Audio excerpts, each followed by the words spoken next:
C'était une première et elle a eu beaucoup de succès. L'actualité en bref, c'est d'abord cet après-midi récréatif et convivial destiné à rompre l'isolement, organisé ce jeudi à Épinal par le Conseil des aînés en partenariat avec l'association Mona Lisa. Une demi-journée d'activités culturelles à destination des seniors à partir de 60 ans qui a attiré près de 110 personnes, seules ou en couple, issues notamment de l'habitat inclusif ou de résidences autonomie.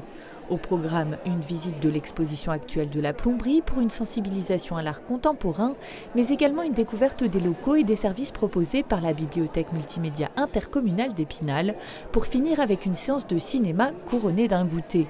L'affluence plus importante qu'espérée par les organisateurs a prouvé qu'il y a une véritable demande sur le secteur. Le Conseil des aînés promet donc de se pencher sur de futures éditions.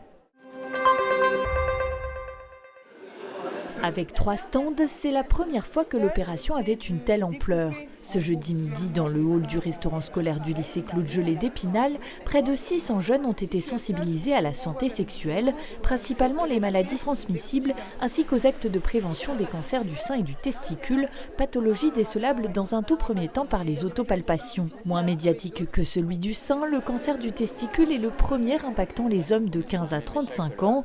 2800 cas sont détectés chaque année, un chiffre qui augmente de 2,5% par an.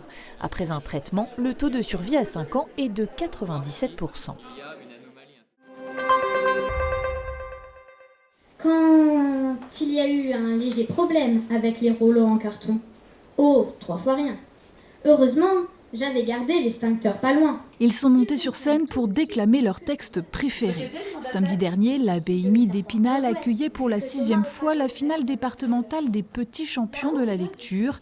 Un concours qui s'est déroulé sur 2 sites, Épinal et Le Tillot, avec 32 enfants de CM1, CM2 représentant leur classe.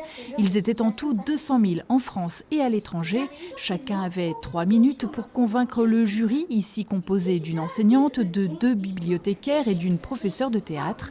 Le vainqueur, Émeric Mathieu, de l'école du Clerjus, représentera les Vosges le 24 avril pour la finale régionale.